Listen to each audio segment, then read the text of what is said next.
Hey! How's it going? Sorry, I had my back turned there for a second. I was trying to figure out where I put a particular pop. But I'm thinking it must still be in a box over there. Got a box of ones that I've decided I'm going to keep. Out of new ones that I've gotten.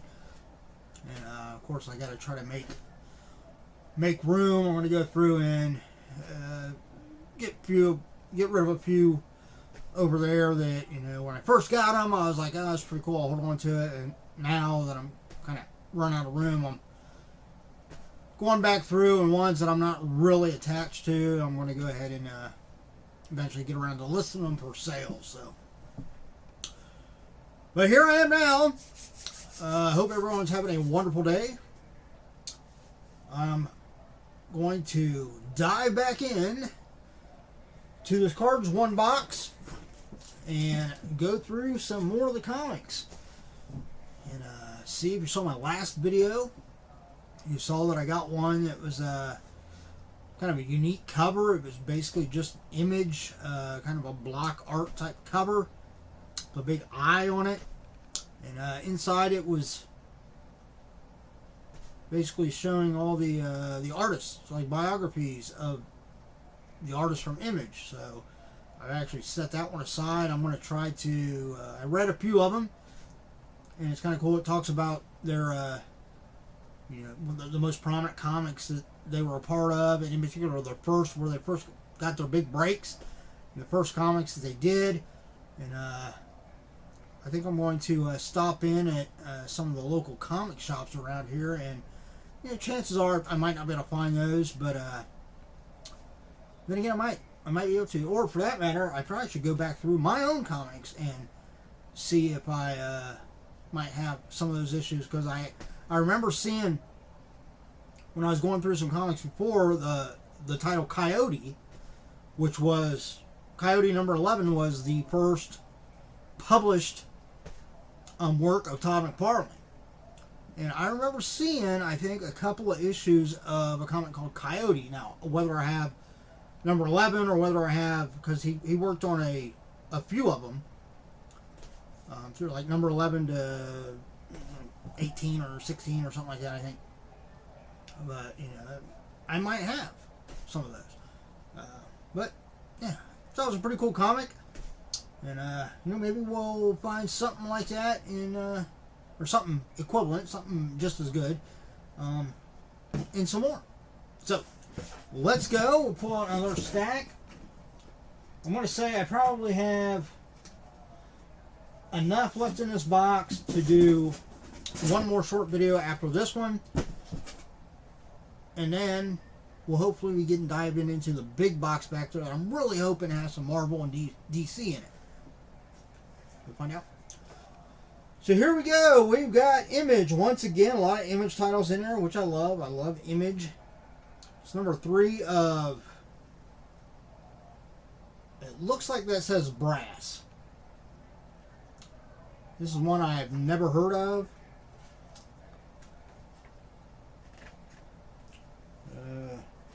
Oh man, the first page inside of it got kind of folded over. It doesn't have like a, it didn't have like the traditional like inside like title. It's got like an advertisement on the inside. I try to see who wrote this and stuff, but alright, it's on the back. Stories by Richard Bennett. Dialogue is by Aaron Weisenfeld. Art is by Richard Bennett. Color is by Monica Bennett. Either siblings or husband and wife, I'm guessing. Letters by Mike Heisler. I think Mike Heisler is actually featured in that biography Image book that I got. Yeah. So, not sure what this is about. Never heard of it, but looks like it's definitely worth checking out. Next, we have a number 1 of Bad Rock and Company. Pretty cool cover there.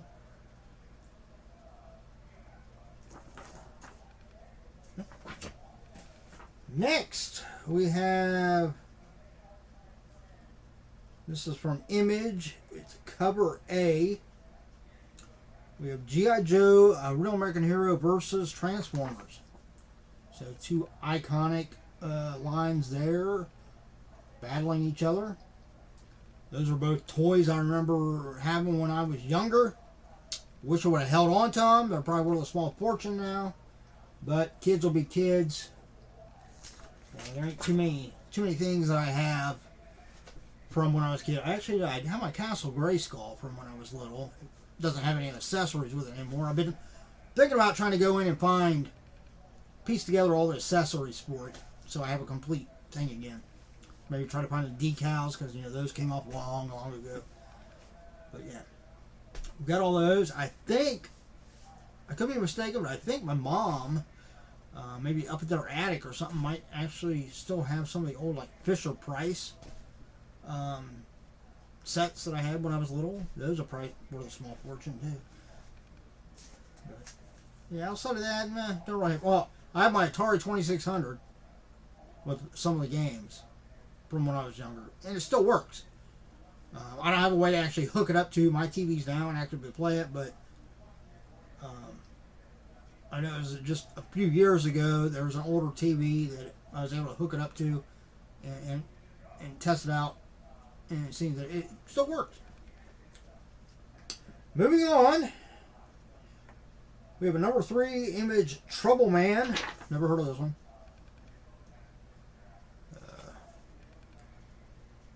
Yeah.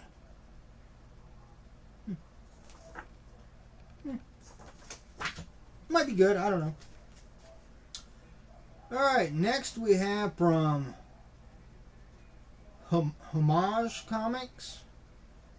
Why does that sound familiar?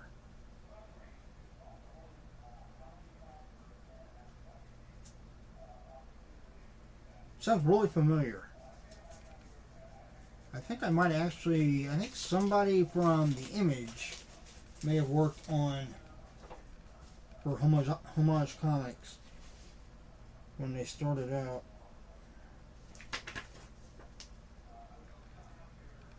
Kurt Busiek, writer. Brent E. Anderson as a penciler. Will Blyberg, inker. Alex Ross did the cover. Alex Sinclair did color art. Oh, Jim Lee. Jim Lee was the publisher. So yeah. So Jim Lee was the actual publisher of this. I'm assuming this was was this before? This was September of 1996. Astro City. Number 1. So that might be kind of cool to hold on to. I tend to hold on to, like, I mean, eventually some of these comics I'll probably go through and maybe, if they're independent ones and there's not a whole lot of value in them, to warrant trying to sell them separately, I'll put them into like little bundles. But really any number 1 I'll end up keeping just because it's number 1. And alright, next we have number 2 of that same title, Astro City.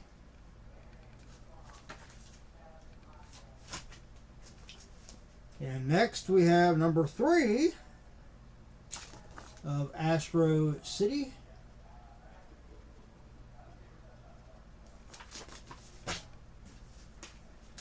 Number 4 of Astro City. So cool, that's the first 4 of that title. Now I'm curious as to, let me pull up I got that one I was talking about sitting right here. Let me look and see.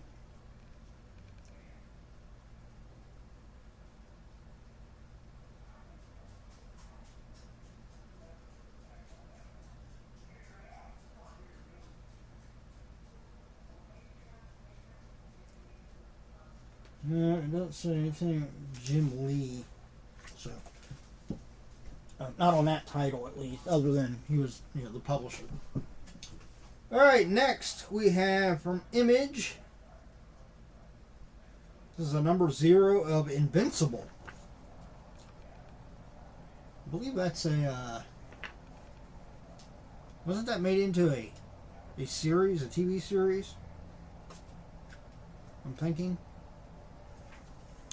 Actually, I think. Oh yeah, I have some of the. Actually, I have the action figure of that character over there. I got that from Skybound Entertainment. When I bought one of their big mystery boxes. We got that character, and I've got the redhead. I don't know the character names, but yeah, that's kind of cool. Number 0. Oh, next we have number 1 image of Pit. I remember this comic. I think this makes the second or third copy of this I got. But I absolutely love this comic. Dale Keown.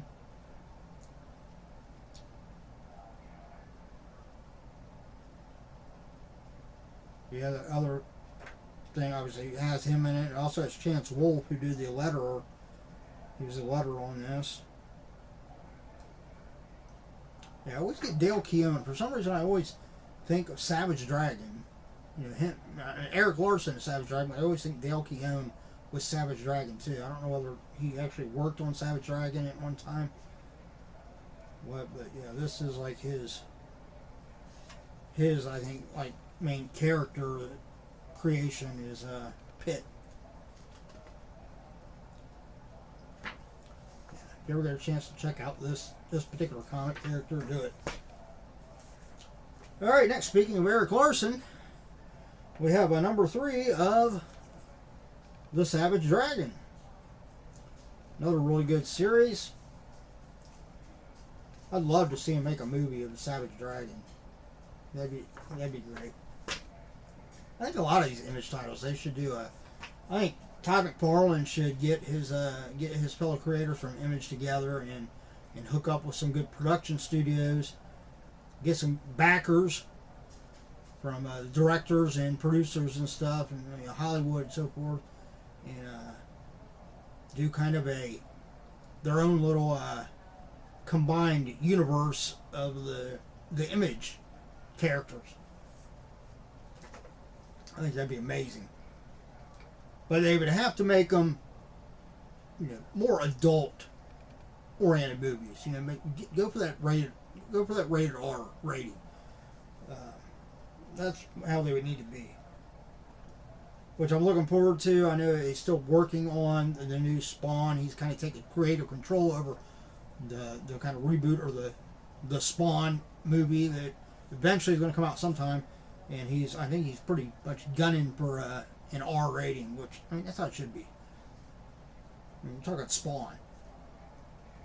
Alright, here we have from Image, we have a number 6 of the 10th. Looks pretty interesting.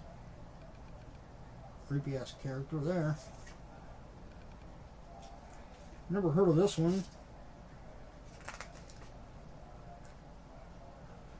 Tony Daniel is the creator, penciler, and the plot. Bo Smith was the writer.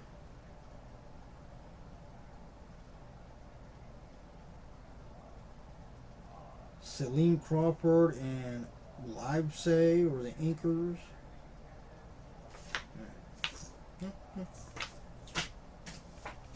Next, Image number 2, we have Team 7, Dead Reckoning.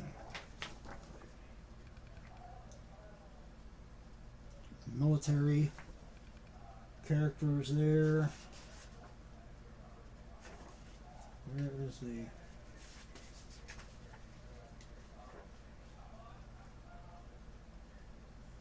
That's what I thought. Yeah. The story was done by Chuck Dixon. saw Dixon up here, and that's the person name that popped in mind. So, that's pretty cool. Next we have Image number 0. Oh, this is Image Top Cow. Aphrodite, what is that? 11, right? Or is that 9? I don't really know I know X in Roman numerals is 10. So, and depending where you put the I at, it could be 9 or 11. I don't know which is which.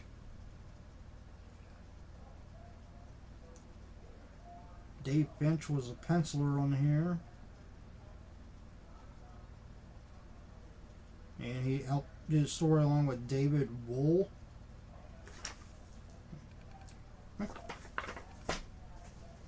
Next, we have another one of those titles on number 4. This is a double-sized issue of Aphrodite 9 or 11, whichever that is. Different kind of cover there. Doesn't really tell you a whole lot.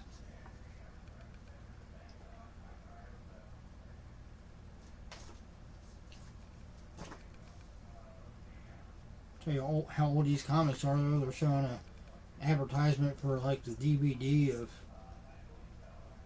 Mad Max. Next, we have number 3 of the Images of Shadowhawk. Kind of a different type of art style there. And that's how it is through it. See, writer, artist Keith Griffin. Dialogue was Alan Grant.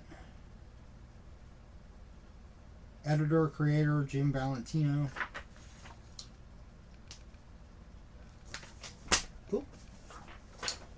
Next, Image. Well, this is one from Free Comic Book Day. Take a look into the future of Image Comics, Future Shock.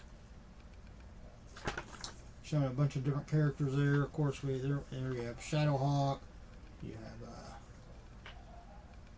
Spawn, Savage Dragon, Invincible. And it looks like it's just got short little, like big net. Big net, is that what they mean? I can't remember. Vignettes or whatever they call them. Yeah, just small little stories featuring those characters. And the last one out of this batch, we have a double-sized first anniversary spectacular, number 12 of Glory. Huh. Okay. I mean, let's be realistic. A superhero wearing something like that, really? I mean, it doesn't afford much protection, does it? Outside of probably being extremely distracting to people.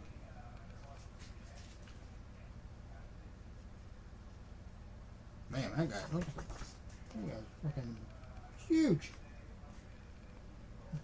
He reminds me of a Kingpin with hair. Or Juggernaut without the helmet. Oh, it's got werewolves in it too. Got a guy with an eye patch. A la Nick Fury. Yeah, I know, making comparisons again, but you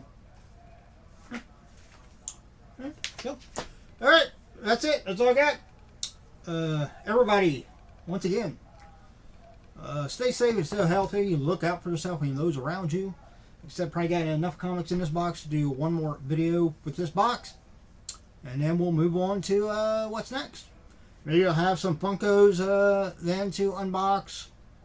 If not, we'll dive more into comics. So, enjoy the rest of your day. Like, subscribe, hit the notification bell, all that good stuff. I greatly appreciate it. Until the next time, see ya.